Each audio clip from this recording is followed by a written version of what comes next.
Olá! Boa noite para você que acompanha a programação da TV Gazeta, canal 19.1. Estamos de volta com mais um programa Confronto de Ideias. E os nossos convidados de hoje é o professor Reginaldo Araújo, que é membro, coordenador do Andes Nacional. Seja bem-vindo, Reginaldo, ao nosso programa. Boa noite, estamos aqui. A nossa convidada também hoje do programa é a professora Edna Sampaio. Edna Sampaio, que é professora da Unemate e que hoje também é membro, é representante do Fórum Sindical. Seja bem-vinda, Edna. Obrigada. Só para ratificar aqui, o professor Reginaldo, ele que foi já presidente aqui da Dufmate durante 2 mandatos, Sim. É professor da UFMT e vai estar aqui com a gente hoje para falar de uma temática que muito nos interessa, que é a educação. Hoje a gente vem falando de um momento em que a educação, tanto no âmbito nacional como no âmbito local, ela vem passando por crises. Assim que nós tivemos aí a mudança de governos, nós tivemos também propostas diferentes para a educação. E a partir disso, eu passo aí a primeira pergunta para os nossos convidados, para que a gente faça uma análise geral desse quadro da educação. E aí essa análise seria em qual sentido? Como é que vocês avaliam o governo de Jair Bolsonaro no quesito educação, no que aí tange as políticas nacionais, e como vocês avaliam a gestão Mauro Mendes, suas políticas para a educação dentro do que são as políticas desempenhadas, e analisando que a gente já tem 7 meses aí de gestão, desses respectivos gestores. A gente pode começar pelo Reginaldo? Pode ser. Cristiane, de imediato, boa noite a todos que estão em casa. Primeiro é importante, Cristiane, a gente dizer que universidade nós temos construído nos últimos 20 anos. As universidades brasileiras produziram muita novidade nas últimas décadas, especialmente na sua capacidade de trazer novos sujeitos para dentro dela. A universidade brasileira, e a UFMT não é diferente, permitiu que vários sujeitos que não tinham a possibilidade de sonhar em fazer um curso superior pudessem estar nela. Eu estou falando de indígena, eu estou falando de quilombolas, eu estou falando de pessoas que moram ali no Jardim Vitória, no Três Barras, no Pedra 90, Várzea Grande. Então, parte dessa população, filhos de trabalhadores e trabalhadoras de baixo poder aquisitivo, passaram a sonhar e passaram a ver parte desse sonho realizado, tendo seus filhos entrando dentro das universidades brasileiras. Então, primeiro a gente precisa dizer desse movimento. Movimento, inclusive, que permitiu que a UFMT dobrasse o seu número de alunos em aproximadamente 7 a 8 anos. De 2006, 2007 até 2014, 2015, a UFMT saiu de aproximadamente 12, 13 mil alunos. Hoje nós temos quase 30 mil alunos na universidade. Esse processo, ele se deu especialmente com o processo de novos cursos, aumento de vagas em alguns cursos e aumento de investimento nas instituições. É importante a gente já estabelecer, inclusive, de que universidades nós estamos falando. As universidades brasileiras, elas ocupam no ranking mundial, entre 90 países, ela está em 14º em número de artigos publicados no mundo. Então, é uma universidade absolutamente respeitada. No entanto, essas universidades têm sofrido nos últimos anos, especialmente nesse ano, e aí a forma que o governo Bolsonaro tem lidado com essas universidades é para matar. Na nossa leitura, o projeto do governo é para matar. E eu posso mostrar por onde eu estou buscando o meu raciocínio. Em 8 de março,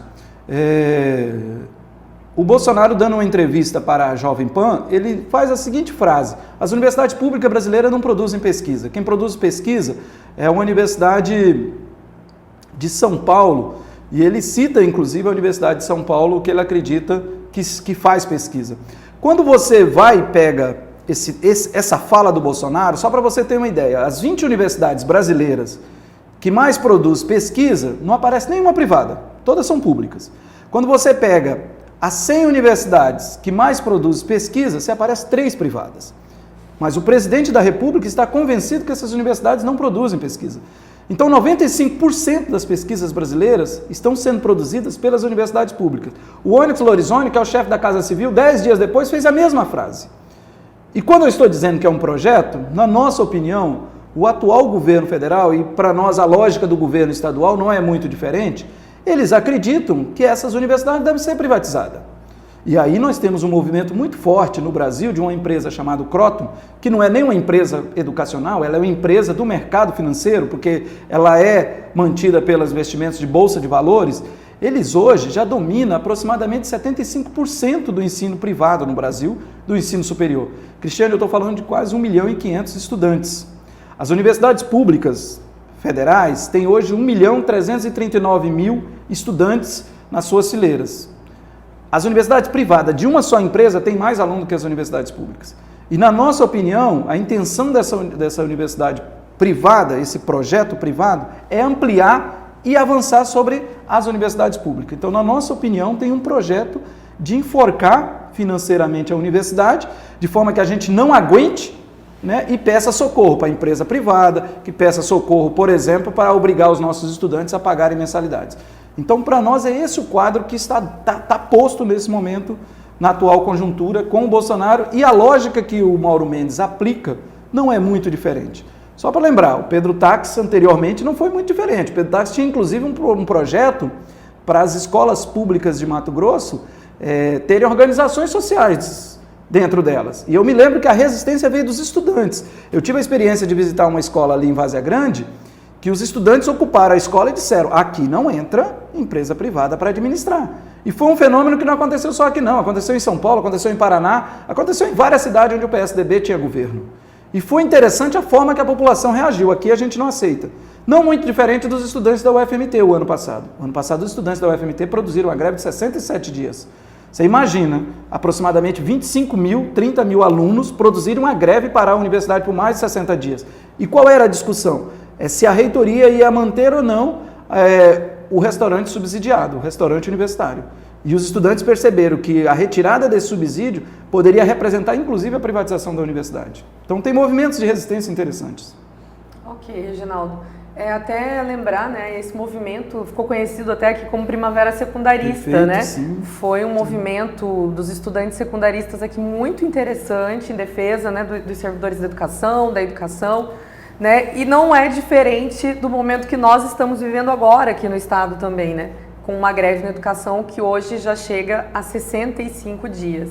Mas agora eu quero passar para a Edna, para que ela possa falar um pouco para a gente dessa conjuntura nacional da educação, né? Trazer também para o âmbito local, Edna, até porque eu acho que você tem até mais autoridade para falar dessa questão local por conta de estar na UNEMAT, né? E também, estando no Fórum Sindical, também vem acompanhando aí todas essas negociações, hoje, essa organização com o governo estadual. Eu penso que a questão da educação, ela é reflexo de todo o processo de organização da sociedade e dos interesses, como nós estamos num sistema capitalista, dos interesses do capital, né, das grandes organizações, né, que veem, e há uma disputa, né, nessa correlação de forças, porque ora a educação é vista como a pedra fundamental de promoção da inclusão social e, portanto, da emancipação dos trabalhadores e das trabalhadoras. As cotas instituídas recentemente nas universidades foram políticas fundamentais para democratizar o acesso à universidade, num tempo em que a relação entre o capital e o trabalho era bem outra, né? Existia uma correlação de forças mais favorável à inclusão dos trabalhadores numa instituição que foi criada e que foi pensada para ser espaço de produção da cultura para uma elite muito restrita, né? Então, as universidades, elas não são espaços de inclusão, historicamente falando. Ao contrário, elas são instituições que demarcam determinadas posições culturais e acesso a um capital cultural que a maioria absoluta da sociedade não tem. O fato de existir durante um tempo curto na história do Brasil um governo popular, né, que pensou e aprofundou todo o processo de discussão do papel da universidade para a inclusão das classes trabalhadoras, fez com que essas forças conservadoras, né, elas se rebelassem contra uma política de inclusão no ensino superior. Então, o que eu vejo é que a derrocada de um governo que representou um projeto democrático e popular, ele trouxe consigo toda a força de uma certa vingança social, né, contra aqueles e aquelas que haviam conquistado um espaço dentro da universidade.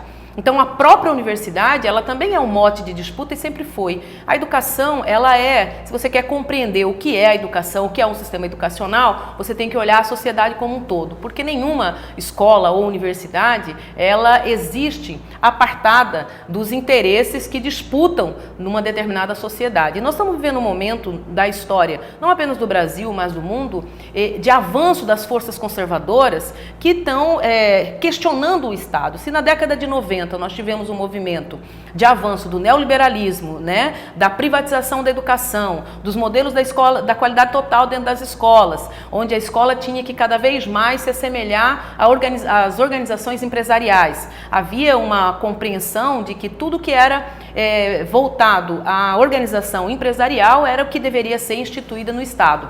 Essa visão, que foi parcialmente derrotada depois dos anos 90, com a eleição de governos populares, não só no Brasil, como também na América Latina, ela permitiu que nesse curto período de tempo uma outra política fosse instituída no âmbito da educação e a universidade pudesse estar então acessível às classes que anteriormente eram completamente excluídas disso, né? Por exemplo, a população negra, os jovens negros que muito dificilmente tinham acesso às universidades, especialmente às universidades públicas. Não é à toa que durante a década de 90, mais anteriormente ainda, durante a década de 70, o crescimento das universidades privadas, ela correspondia a um modelo em que reduz tudo à mercadoria. Então, a universidade, a educação também passa a ser vista como um nicho de mercado importante para a apropriação desses interesses.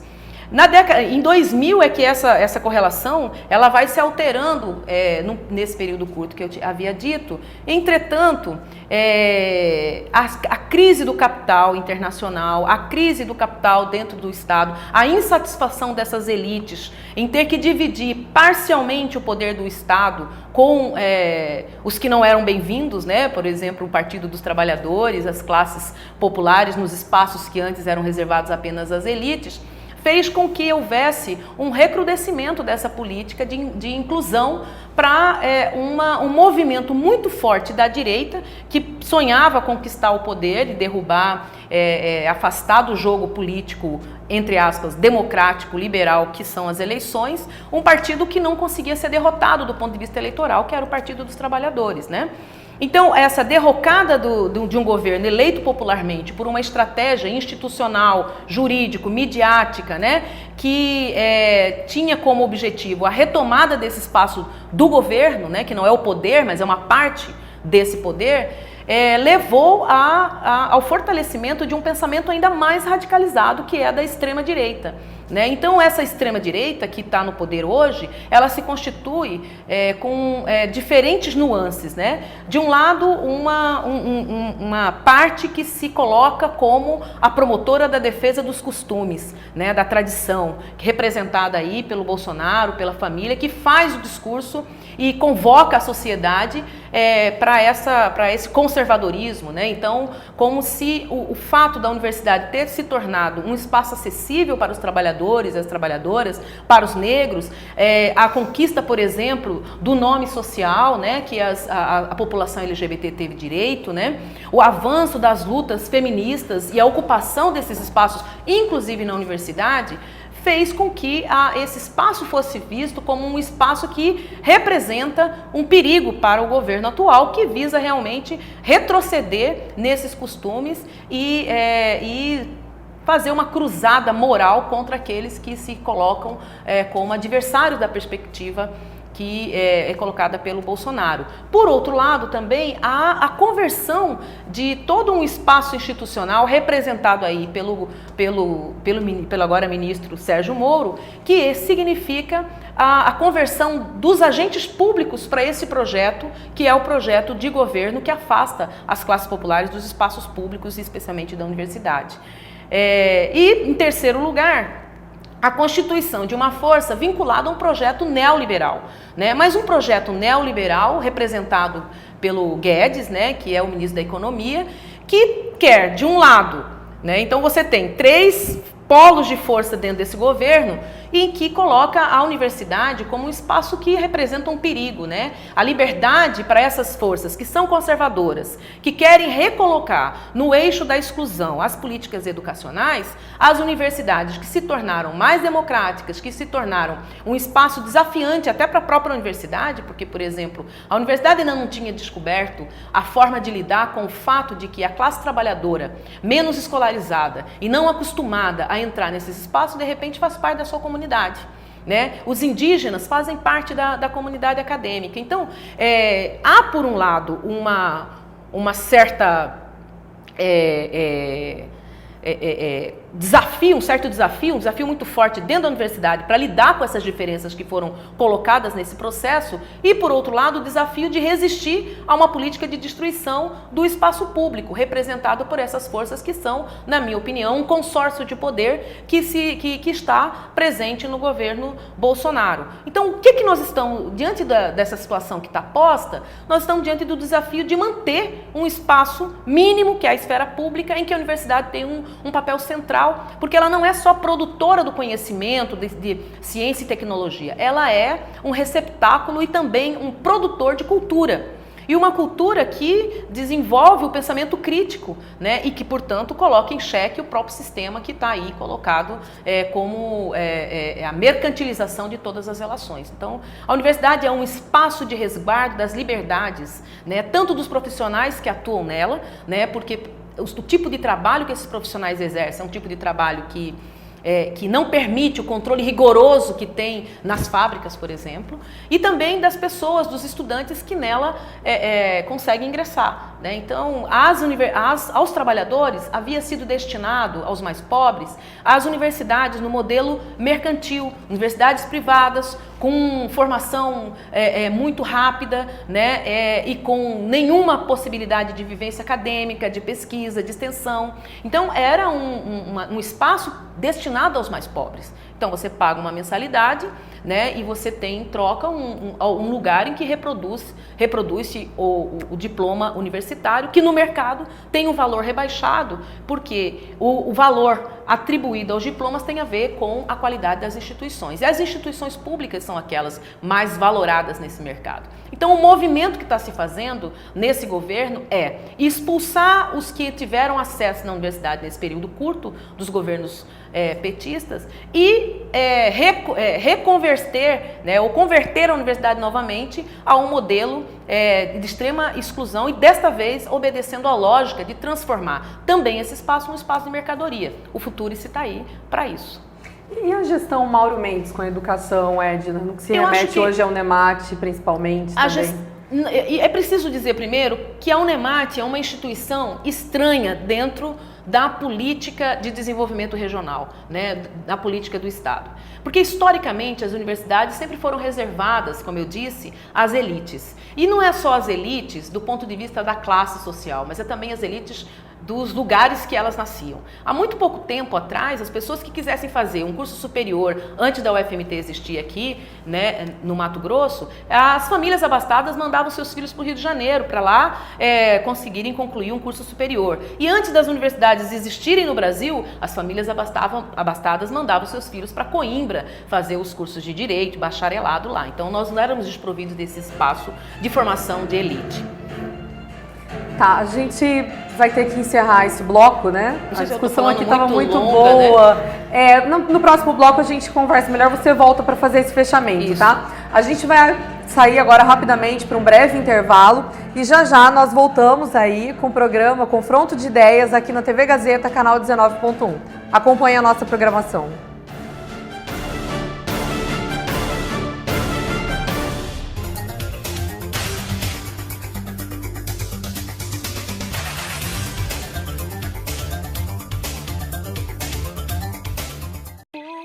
Since you got me like, I be like, baby, why you so fine?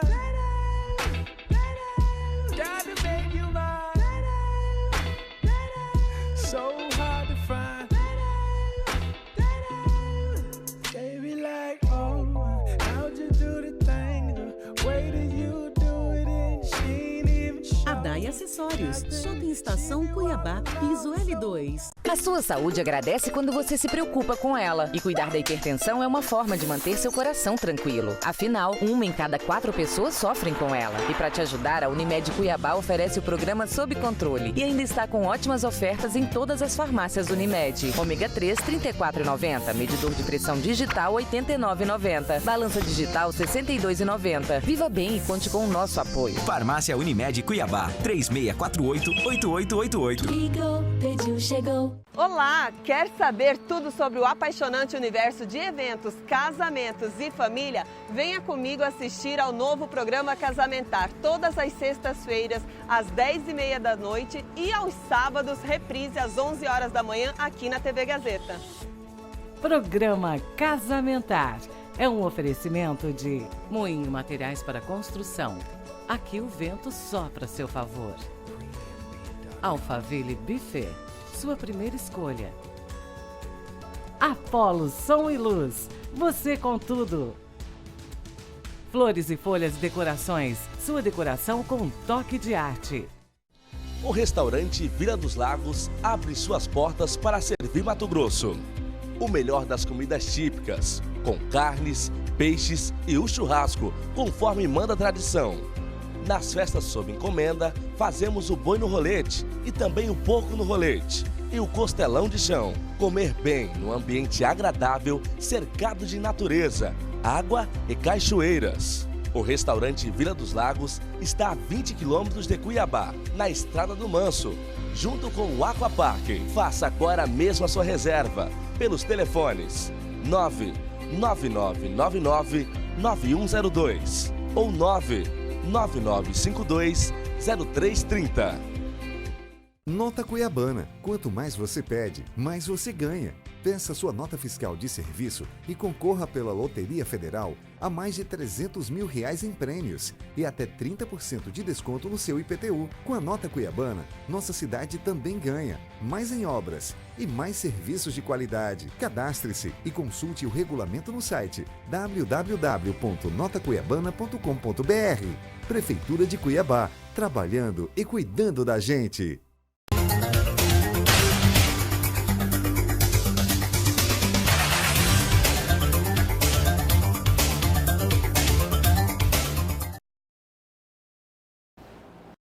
Olá! Estamos de volta com o segundo bloco do programa Confronto de Ideias. Estão aqui conosco hoje o professor Reginaldo Araújo, que é professor da UFMT e é coordenador do Andes Nacional. E estamos também aqui com a professora Edna Sampaio, que é professora na Unemate e que é hoje também membro do Fórum Sindical, né? Que também já esteve na do Unemate, né, Edna? Sou da do Unemate, atualmente sou vice-presidente. Vice-presidente, né?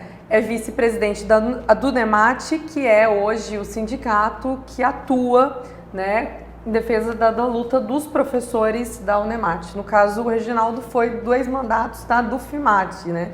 E as duas são aí filiadas ao Andes, né? Ao Andes, que é aí o Sindicato Nacional da Educação. Bem, eu queria voltar nesse bloco agora, Reginaldo, entrando num assunto que eu acho que tomou aí as páginas, né, dos jornais, dos veículos de comunicação com relação ao UFMT. A UFMT, que é uma instituição que a gente tem extremo respeito por ela, né?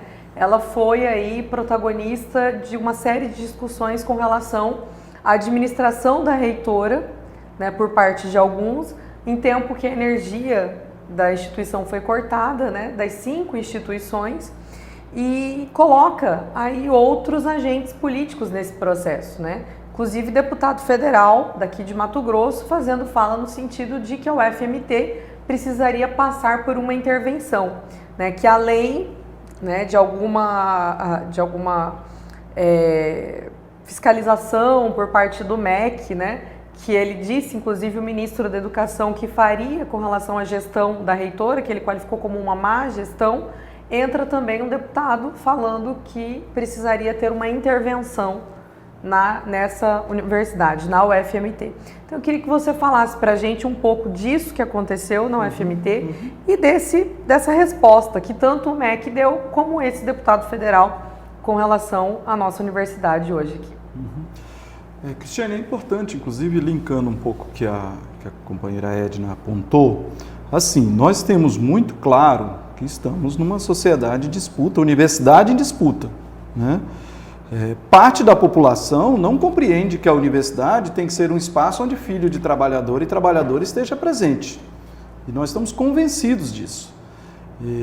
Hoje nós temos vários sujeitos dizendo eu defendo a UFMT, mas nós temos que discutir que a universidade, historicamente, ela é uma universidade que nasceu para a elite, né? Ela tem passado ainda de forma lenta por um processo que está permitindo que os trabalhadores estejam ali presentes, mas ao mesmo tempo estão presentes, mas o tempo todo ameaçados, porque esses dependem de políticas de assistência estudantil para se manter ali. E os últimos 2, 3 anos foi muito difícil para que esses estudantes continuassem sonhando em terminar o curso. Nesse processo recente do governo Bolsonaro, e aí é importante localizar, os cortes de recursos, Cristiane, é assustador. Só para você ter a ideia, o orçamento da universidade, que dá conta de pagar a limpeza, pagar a água, pagar a luz, ele era em 2014 de aproximadamente 148 milhões. Ele foi caindo ano a ano de 2014 para cá e ele estava em 134 milhões, 130 milhões. O governo cortou 34. Algumas pessoas acham que é igual, que dá para fazer igual quando está na casa da gente, de que se diminui o seu salário. Não é. Você tem contratos com empresa de segurança, você tem contratos com empresa que fornece alimentação, você tem contratos de milhões.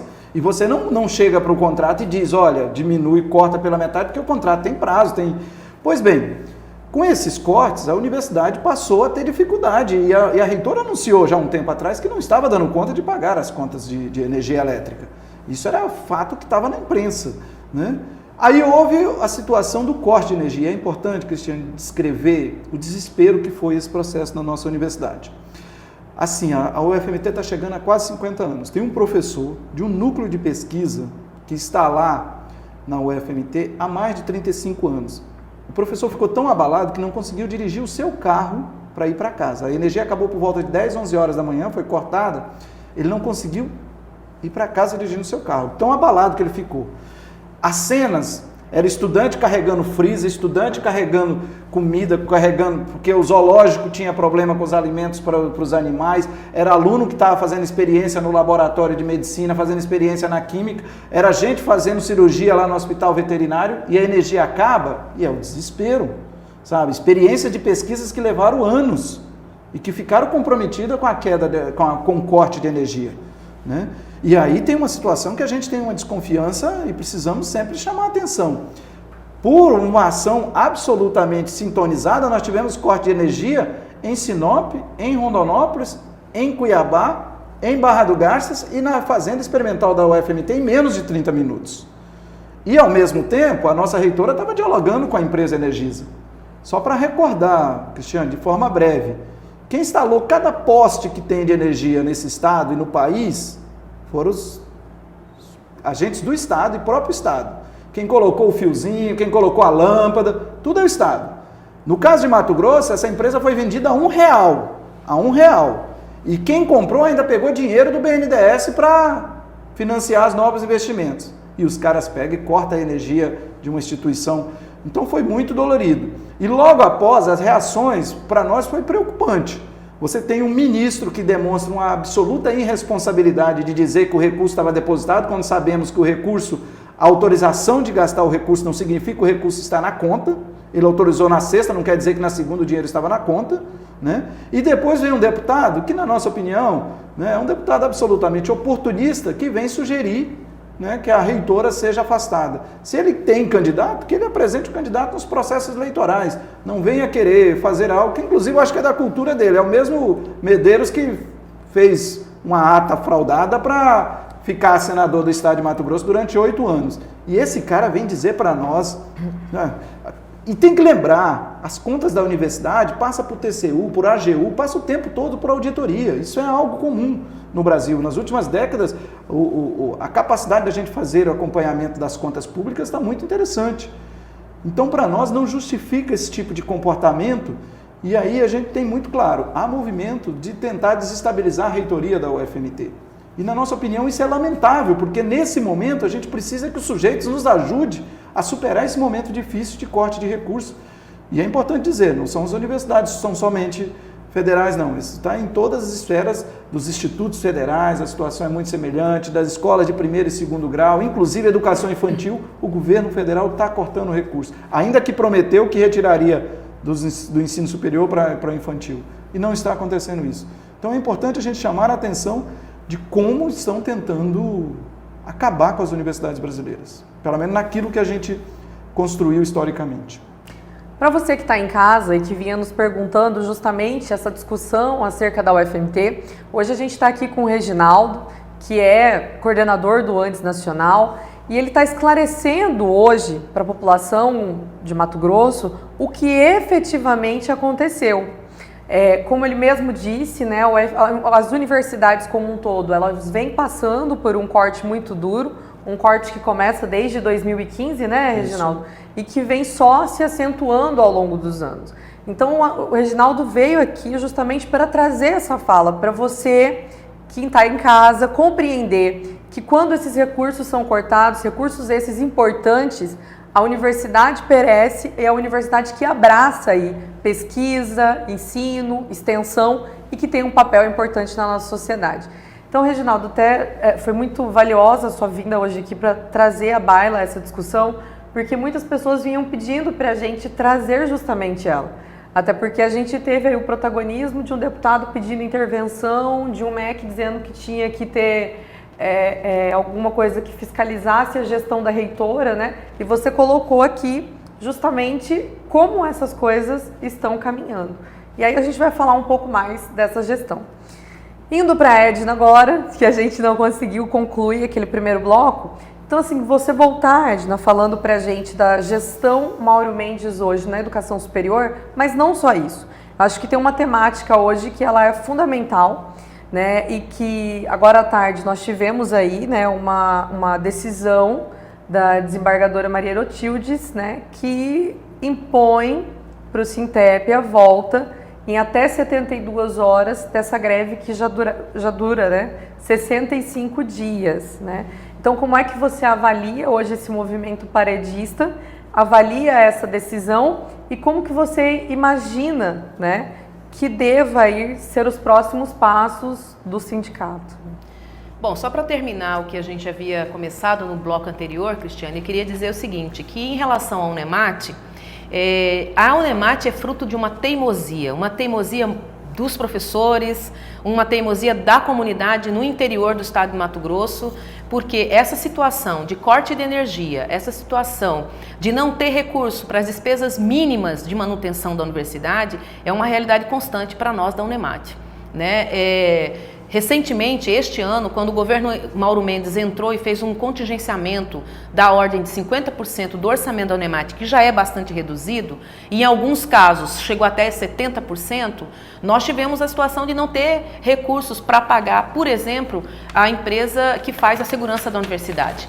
Funcionários terceirizados que ficaram 3, 4 meses sem receber salários. Pessoas que têm seus salários, o salário mínimo, né? Então é uma situação absolutamente insustentável da universidade. Nós tivemos um incêndio num laboratório em Cáceres, os laboratórios da universidade, que são, a maioria, constituídos com recursos que são captados por professores doutores, que graças às suas pesquisas conseguem oferecer, tanto para pesquisa quanto para graduação, condições e infraestrutura das atividades de ensino e de pesquisa. Então é uma situação muito complicada a situação da nossa universidade estadual. Agora, em relação à diferença ou ao contexto que está colocado no governo Mauro Mendes, a gente não vê muita diferença entre o projeto que Mauro Mendes representa e o projeto que o governo Bolsonaro representa. Lamentavelmente, há um alinhamento na visão que se tem sobre educação. Não é à toa que a greve da educação, que vai completar agora 65 dias, ela foi uma greve que se estabeleceu com a bravura dos professores, dos profissionais da educação e, de outro lado, com o acovardamento do governo, com a falta de respeito do governo, com o setor fundamental e de responsabilidade completa do governo do estado. Né? Então o governo se recusa a negociar, os agentes públicos, desde o Ministério Público até o Judiciário, que agora se posiciona de forma oficial, atribui a responsabilidade da greve aos grevistas e não a irresponsabilidade do governo.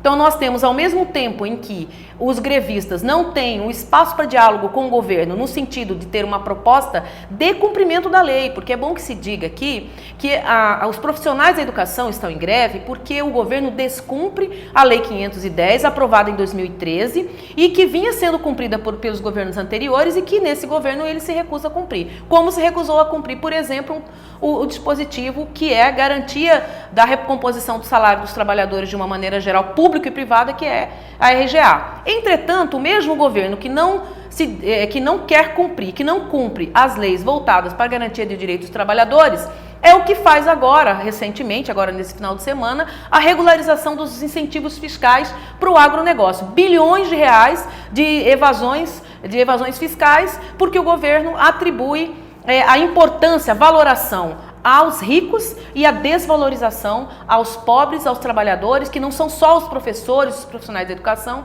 mas as famílias que dependem da escola pública, o acesso à educação dos seus filhos. Então é uma situação absurda e o fato do Poder Judiciário ter decidido a greve como abusiva depois de 65 dias, sem que o governo recebesse os grevistas e se dignasse a apresentar uma proposta e tenha se recusado a uma proposta de parcelamento que os grevistas colocaram para o governador, e ele se recusou a fazer, a encaminhar a proposta. E agora a Justiça vem dizendo que a greve é abusiva.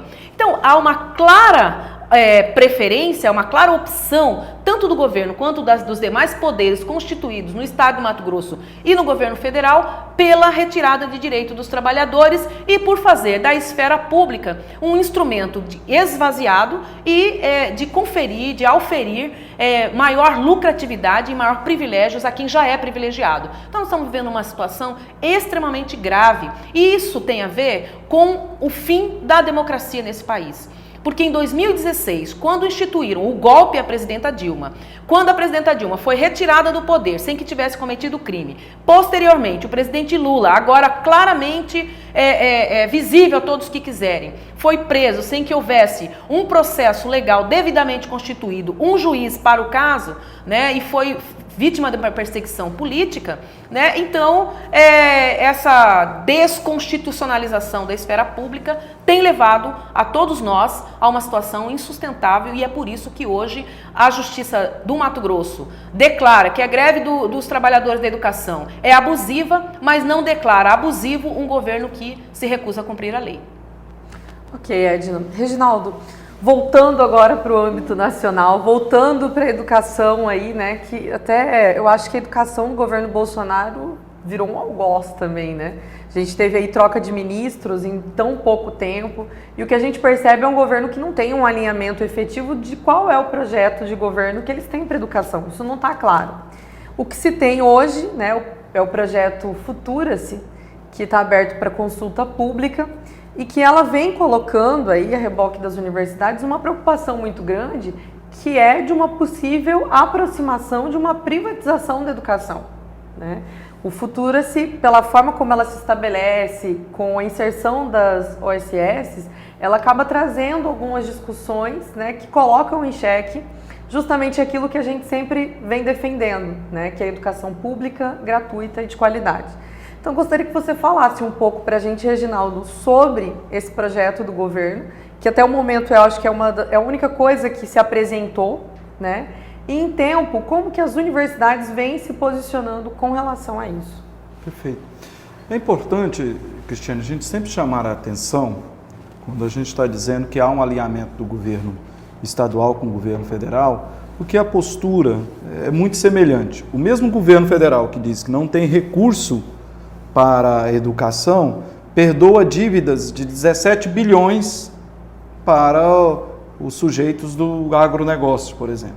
E a vida do povo do agronegócio parece estar difícil. A empresa do Blairo Maggi, por exemplo, em 2018 teve um lucro, segundo a revista Valor, de 800 milhões de reais. Lucro líquido. Olha como é que está difícil a vida desse povo. E as conversas do próprio jornal O Valor aponta que a Bom Futuro, que é a empresa do primo dele, vai ter lucro maior ainda. Só em 2018, não foi divulgado ainda. O que a gente está chamando a atenção? Como a Edna apontou, o governo faz opção pelo grande capital. E há um movimento, na nossa opinião, por parte do governo Bolsonaro, que não deu conta de produzir um projeto para a educação, nem na campanha e nem agora.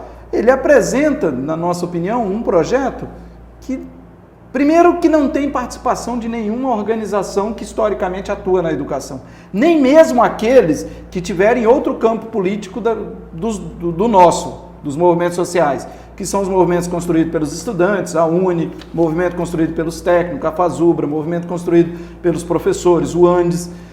Ele sequer chamou a Andifes, que é a Associação dos Dirigentes Nacionais de Instituições Federais de Ensino Superior.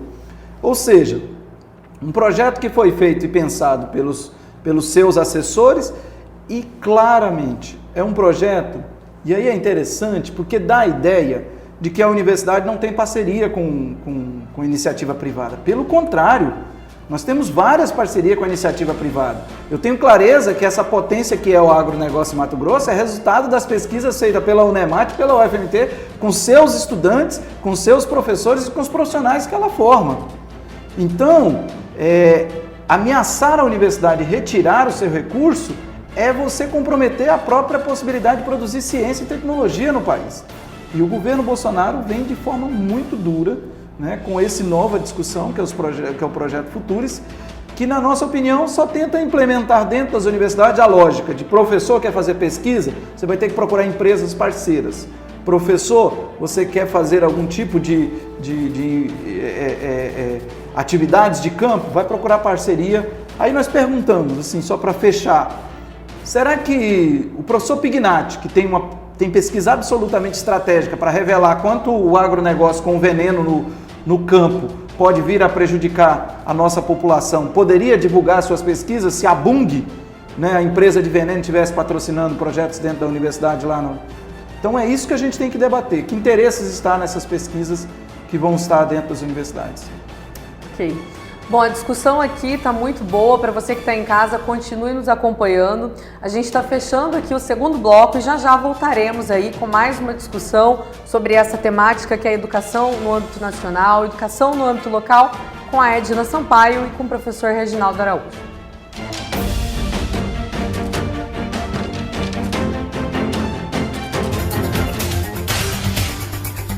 Tá mandando. Tá mandando.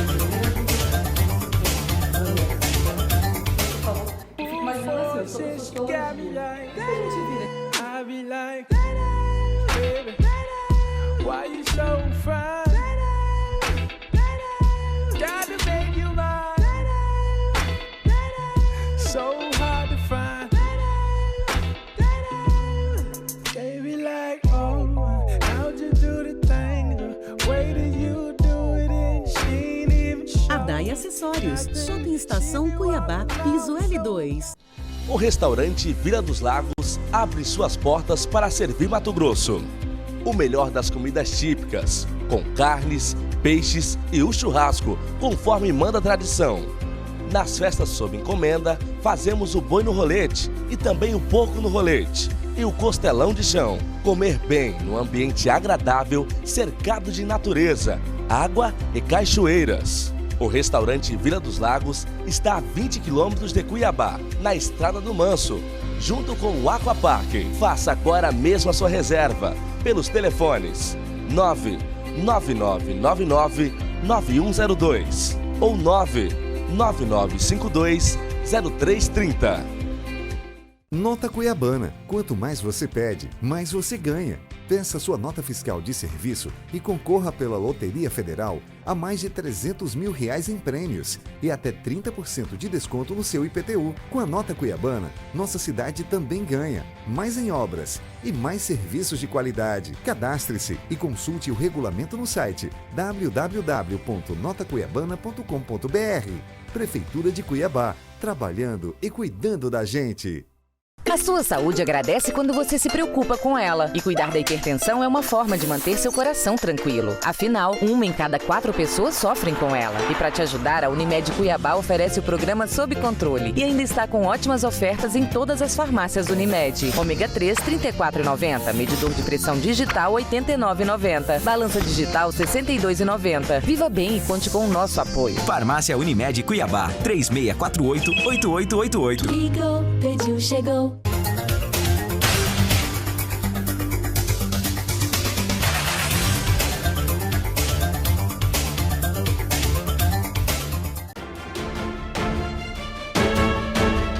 Estamos de volta com o terceiro bloco do programa Confronto de Ideias. Os nossos convidados de hoje são os professores Reginaldo Araújo, da UFMT, e a professora Edna Sampaio, da Unemate.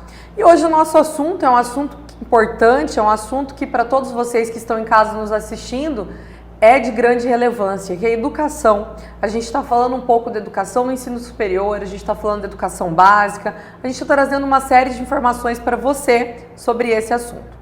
E aí, né, eu queria pautar aqui para vocês dois, vou começar daí pela Edna, né, que a gente encerrou com o Reginaldo.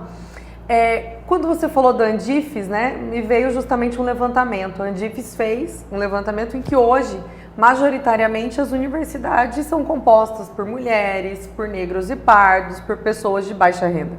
Hoje, a política de cotas conseguiu avançar para que a gente tivesse essa conjuntura bem distinta daquela que nós tínhamos antes dessa política. Com esse projeto hoje, né, que vocês colocam para a gente, inclusive com esse que se assemelha local e nacional, aonde ficam esses que hoje ocupam espaço? Eles perderão esses espaços nas universidades? Quero começar aqui pela Edna. Eu acho que a tendência, se nós não conseguirmos reverter o que está posto, perderão, pelo menos nos espaços de qualidade das universidades públicas. Porque o movimento que está posto é fazer a restrição daquelas universidades que serão consideradas as de ponta, as de qualidade. Porque as universidades não desaparecerão. O que vai acontecer com o curso das coisas como estão é que as boas universidades elas se tornarão inacessíveis para a maioria da população e elas expulsarão de dentro do seu corpo aqueles e aquelas que não têm condições de se manter nesse espaço. Porque se manter na universidade é algo muito complicado para quem vem das classes populares, por exemplo. Porque você tem um espaço que foi construído de forma a não considerar as diferenças sociais, culturais, né? Então a universidade hoje faz um grande esforço para poder acolher essas pessoas, para poder transformar o seu espaço interno em um espaço democrático.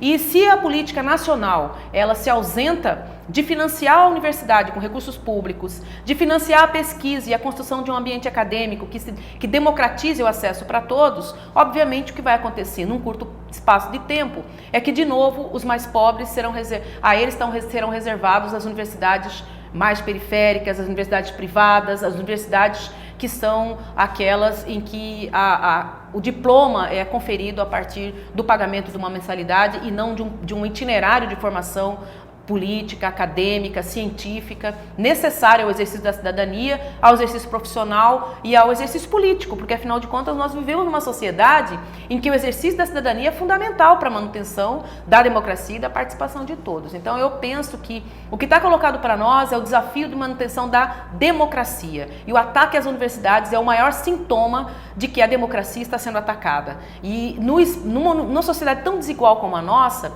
ter concluído, ter feito um curso superior é algo que confere a cada um e a cada uma um privilégio no mercado de trabalho e no exercício da sua cidadania. Então, o que nós estamos é diante dessa ameaça real, especialmente aos pobres, negros e às mulheres que hoje constituem a maioria da comunidade acadêmica.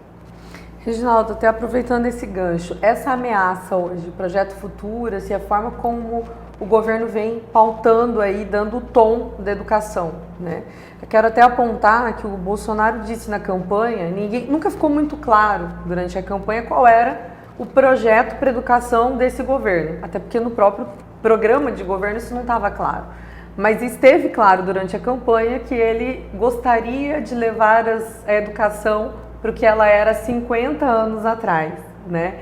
Então eu queria que você falasse um pouco sobre isso, né? O que representa essa forma como o presidente visualiza a educação, ou seja, um passo há 50 anos para o passado, em tempo em que essas minorias hoje protagonizam dentro desse espaço no campo universitário.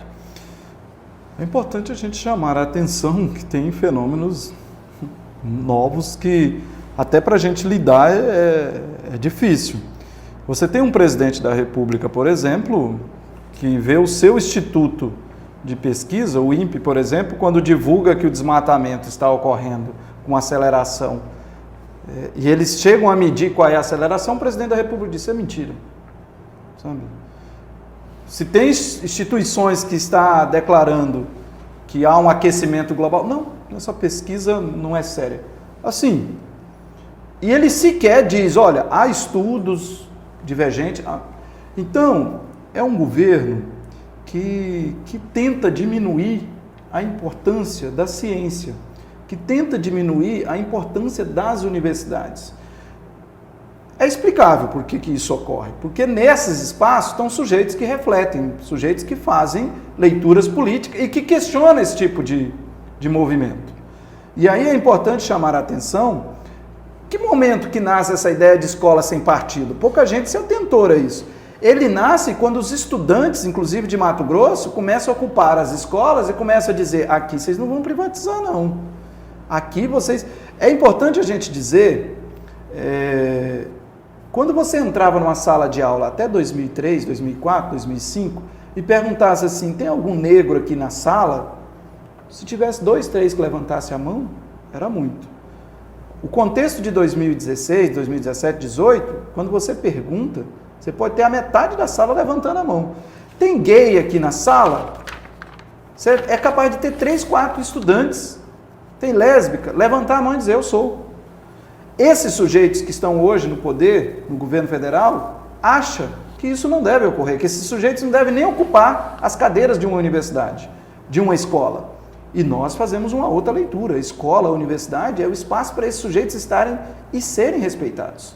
Né? Então, tem claramente um movimento de ataque. A Edna é muito feliz quando ela chama a atenção à cidadania, à democracia, a própria necessidade dos sujeitos conseguirem estarem convivendo em espaços. Né? Nós vivemos uma sociedade que é absoluto ódio. A forma que o presidente se comporta nos impressiona pelo não respeito às pessoas. O que ocorreu essa semana, por exemplo, com o confronto que ele tem com o presidente da OAB, é inimaginável um presidente da República falar o que ele falou. Sabe? E aí, como ele tem sujeitos que o acompanham, que muito pouco reflete, esses sujeitos são bem menos o número dentro das universidades, eles acham que devem atacar todo aquele que de alguma forma questiona esses novos sujeitos que ocupam os espaços. E que para nós, que bom que eles ocupam os espaços. Inclusive nós achamos que ainda é pouco. Por exemplo, quando você vê o contexto do Congresso Nacional, o que é que pode explicar a gente ter 500 deputados, 513 e ter 10% de mulheres, 15% de mulheres, quando a população brasileira, em sua maioria, são mulheres. Não tem outra leitura que não seja o machismo que está presente. E como é que a gente pode mudar isso? É chegar e debater sobre isso.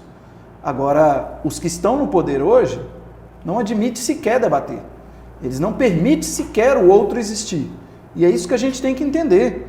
Não permite o contraditório. Dizer que um cientista não tem verdade na sua fala, é preciso você trazer um outro estudo para você dizer isso. Mas não, nosso presidente basta ele dizer que o meu sentimento me permite ter uma outra ideia, sabe? E aí nós temos um IBGE que não pode divulgar que há fome, nós temos o Instituto INPE que não pode dizer que há queimada. Então, para que servem essas instituições? Na cabeça desses caras que governam o país atualmente, não servem para nada, lamentavelmente. Agora, nós vamos ter prejuízos a longo prazo, sabe? Tudo aquilo que a gente pode ter avançado em pesquisas e que coloca o nosso país como uma grande potência nessa produção de conhecimento, que consequentemente tem produção de bens, produção de alimentos com próprias plantações agrícolas e assim por diante, tudo isso passa a correr risco, porque quem financia a pesquisa no Brasil são as instituições públicas, é o governo federal. E se esse governo corta os recursos, esse progresso todo, esse avanço todo, está em risco, na nossa opinião. Ok.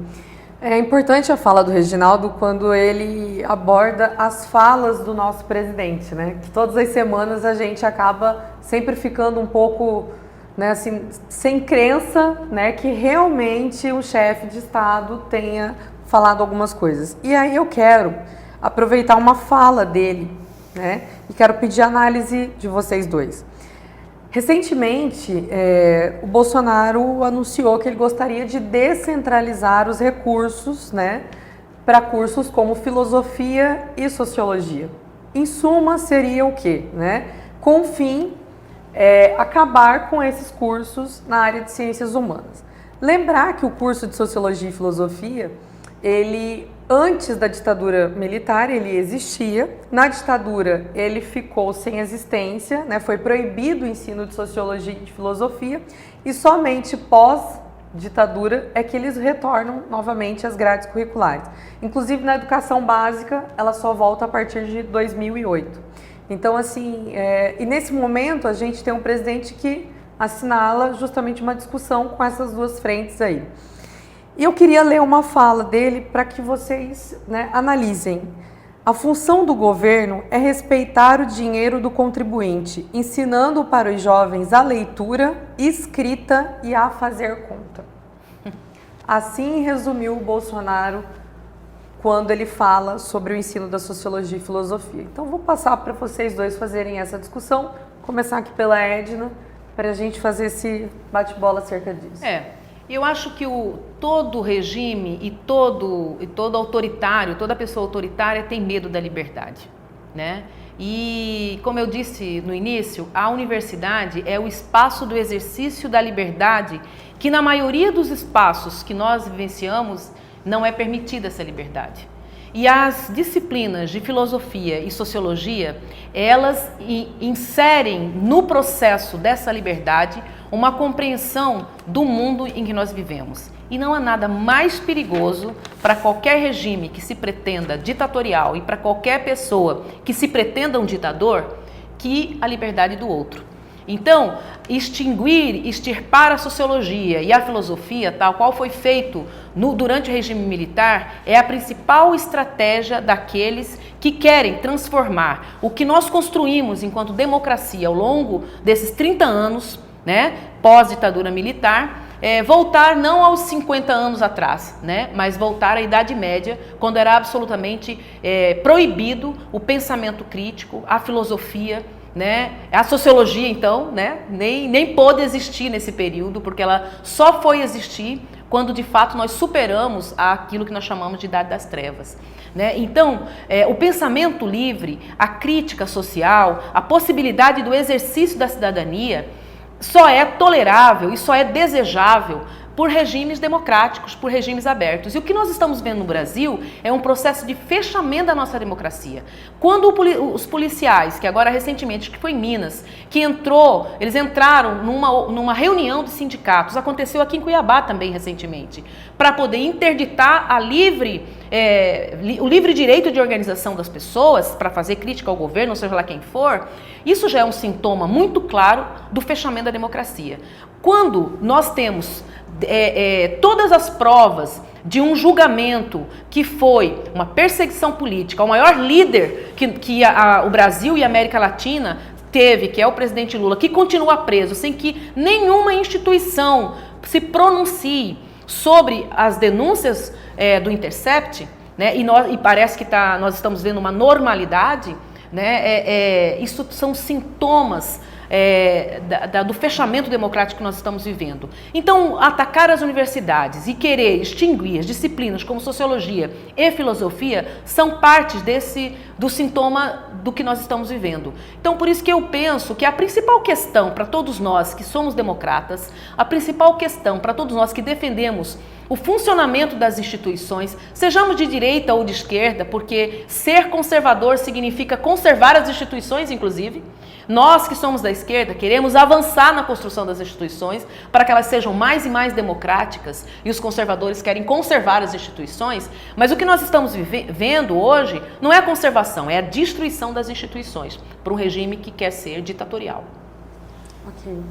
Eu começaria citando o Paulo Freire, quando ele está dizendo, olha, para mim não basta saber que a Eva, ensinar meus alunos a dizer que a Eva viu a uva, que a Eva a acolheu, e ensinar as letrinhas apenas, né? Nós somos herdeiros de Paulo Freire, o mesmo patrono da educação que a turma do Bolsonaro tenta extirpar. Por acaso é o intelectual brasileiro mais lido no mundo. Paulo Freire diz, olha, eu quero discutir com os meus alunos as condições que a Eva fez a colheita da uva, quem vai se beneficiar com essa colheita, ou seja, o questionamento, o busca e filosofia. A filosofia é isso, é o porquê, é a explicação de que sustentação que se tem para esse posicionamento. É importante a gente dizer para as pessoas que todo o campo de conhecimento, da engenharia elétrica, civil, agronomia, todas elas é carregada de um histórico filosófico. Ela foi construída, a filosofia é um campo de conhecimento que ele está na história dos primeiros pensadores gregos, romanos, do mundo ocidental. E você, quando questiona a filosofia, a sociologia, é porque você não admite a possibilidade de pensamentos plurais. E aí é até interessante quando esses sujeitos que vêm com a história de pensamento único, quando fala da escola sem partido, são eles que não querem permitir outras formas de fazer leituras do mundo.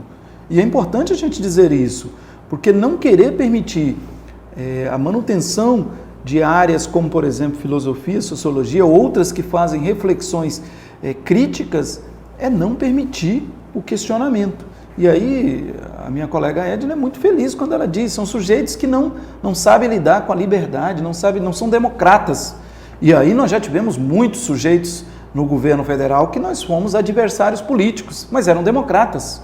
Né? No próprio estado de Mato Grosso, na própria prefeitura de Cuiabá, com enfrentamento na rua. Né? Agora a gente vive um outro momento. É um momento que a gente tem, inclusive, medo de fazer manifestações, porque são sujeitos que têm, por parte do aparato militar, agora mesmo teve uma situação de um agente da ABIN, agência de inteligência, ser nomeado para a reitoria da universidade lá em Campo Grande, em Mato Grosso do Sul, na UFEMES. O que uma pessoa da ABIN vai fazer dentro dessa universidade? Ela tem algum fundamento de teórico para estar ali naquela universidade, ou ela vai lá para vigiar como é que os professores fazem os debates, as suas pesquisas e exercem a sua liberdade que está garantida constitucionalmente? São então, questões hoje, que... essa autonomia, né, que até então se tem, né, da eleição... Está resguardado no artigo 207 da Constituição brasileira. As universidades brasileiras gozam de autonomia política, econômica, financeira, está resguardado lá e que ultimamente está sendo colocado em questionamento pelo atual presidente. A gente está falando justamente desses espaços hoje, né? Ou seja, uma intervenção na educação, nas universidades já está acontecendo. Sim. Então, né, Reginaldo? Desrespeitando, inclusive, a Constituição. E é importante dizer, Cristiane, que essa história da autonomia ela é tão cara na América Latina que a maioria dos países coloca a ideia da autonomia no próprio nome da universidade. A Universidade Autônoma de Buenos Aires, a Universidade Autônoma do México. É comum você ter a palavra autonomia porque é ela que orienta o próprio princípio de ser universidade. E quando a gente falou que havia a intenção do governo federal colocar uma interventora na nossa universidade, ele quer exatamente colocar um agente seu para acabar com essa autonomia. Então são esses os riscos que estão colocados para as universidades brasileiras, para os institutos federais, para toda a estrutura educacional. E na nossa opinião, o movimento é muito semelhante com o governo do estado, quando não respeita, por exemplo, a greve dos trabalhadores e trabalhadoras da educação. Né? E aí a Edna foi muito feliz, o governo fez escolha, e isso está demonstrado quando ele perdoa o agronegócio com isenção de impostos de em torno de 5 bilhões de reais, Eu não estou falando daqueles que não pagam, dos caloteiros, eu estou falando de isenção, aqueles que já ganharam por antecipação perdão, enquanto o Estado agoniza com falta de recursos para garantir hospital, para garantir sala de aula com mínima qualidade. É esses governos que nós temos na atualidade. Bom, gente, olha, esse programa poderia levar 2, 3 horas que a gente ia ter temas aqui. Eu queria falar um pouco sobre educação à distância, sobre algumas outras falas, mas enfim, ficam já convidados, né, para a gente retornar num outro momento, não só discutir educação, mas também uma série de outras temáticas aí que o programa Confronto de Ideias traz para você. Eu vou pedir para vocês rapidamente 1 minutinho para cada um deixarem suas considerações finais, até fazendo uma referência a um ato em defesa da educação que vai acontecer no dia 13 de agosto, né? E esse foi o ato aí que já vem acontecendo em defesa da educação, que levou inclusive o presidente a chamar aqueles que participaram de idiotas úteis, né? E agora, dia 13, novamente, esse ato está nas ruas. Então, eu vou passar rapidamente para que os nossos convidados façam as suas considerações finais e aí a gente vai ter que encerrar o programa Confronto de Ideias. Edna? Então, queria agradecer pela participação, pelo convite.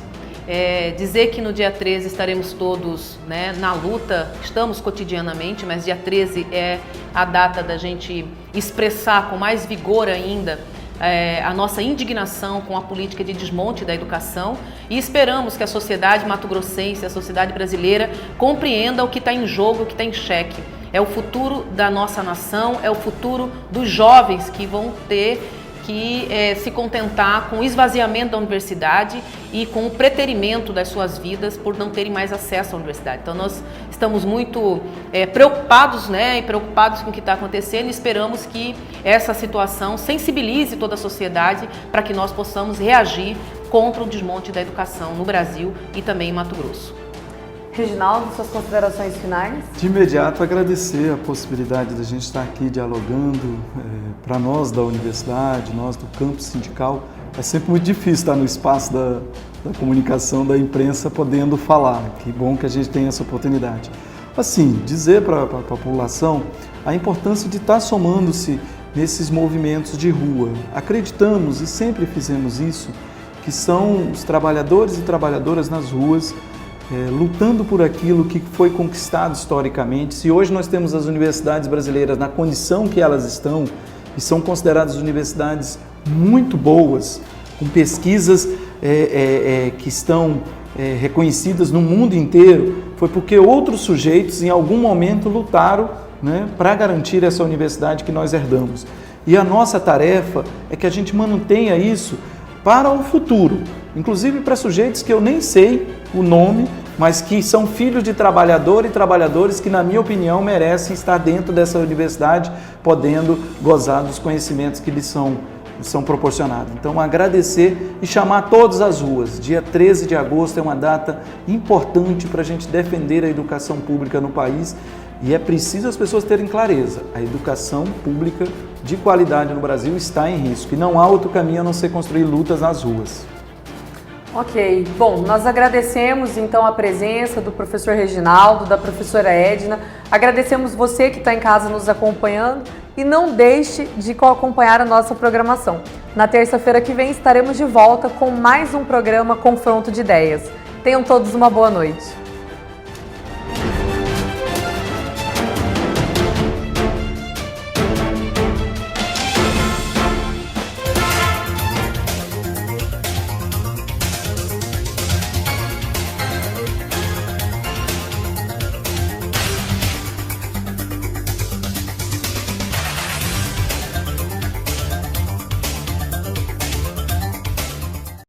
O restaurante Vila dos Lagos abre suas